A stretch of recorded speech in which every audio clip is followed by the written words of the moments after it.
Hikers find an avalanche bomb that never went off up on Peak 7. Phil Lindemann, Krystal, 93 News. First, the Breckenridge Town Council yesterday approved a new 4-star hotel project for the base of Peak 8. The Summit Daily reports all 6 council members said yes to the project on first reading. A 7th, Elizabeth Lawrence, was out of town. It is overseen by Breckenridge Grand Vacations, which owns 4 other lodges in town, but that project hit snags earlier this year due to density issues and a potential conflict of interest with former council member and Breck Grand CEO Mike Dudick. Plans call for 150 rooms and a number of for-sale condos, plus housing for employees. Breck Grand has not named the property yet and does not have a hotel partner like Marriott or Hilton. If you heard an explosive boom around Breckenridge this morning, don't worry. It was an undetonated avalanche bomb discovered on Peak 7. Hikers found the bomb on Tuesday, and the Summit County Sheriff's Office worked with the Forest Service to detonate it earlier this morning.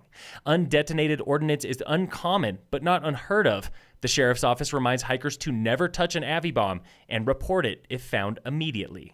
Officials bent the rules just a bit to deal with the bomb. Summit County remains under Stage 1 fire ban, meaning no fireworks or explosives of any kind, and no open fires outside of metal fire rings on established campsites. A Vail woman who said she was kidnapped and left for dead in a dumpster was in court yesterday, answering to felony charges that say she made the whole thing up. This from the Vail Daily. 31-year-old Linnea Hayda did not enter a plea yesterday on charges of false reporting and influencing a public servant. In March, she claimed she was abducted by an unknown person. After 200 hours of investigation, Vail police concluded her story was fictitious. Hayda is free on $7,500 bond. She is due back in court August 8th.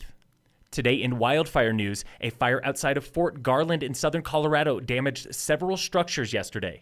The Associated Press reports the fire has grown to 3,600 acres since then and is 0% contained.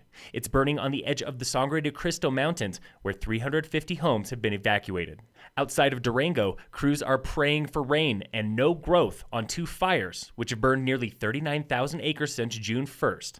Officials believe the Durango and Silverton narrow gauge railroad sparked that blaze, and railroad officials yesterday announced they will not offer trips until monsoon season begins in mid-July.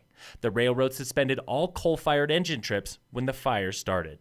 If you're on the river today, flows are 520 CFS on the Arkansas River at Granite and 1,290 on the Colorado River near Dotsero, flowing about a fourth of full strength. The upper Colorado near Kremling is at 625 CFS, barely down from yesterday, and the Blue River below Dillon Dam is holding steady at 251 CFS. In sports, the Rockies lost to the Giants last night, 1-0. The Rockies play the Giants again today. First pitch is 1:45. And in local sports, brought to you by Wilderness Sports, the Vail Trail Running Series continues July 7th with the brutal La Sportiva Hill Climb at Vail Mountain. Sign up at vailrec.com. Phil Lindemann, Krystal, 93 News.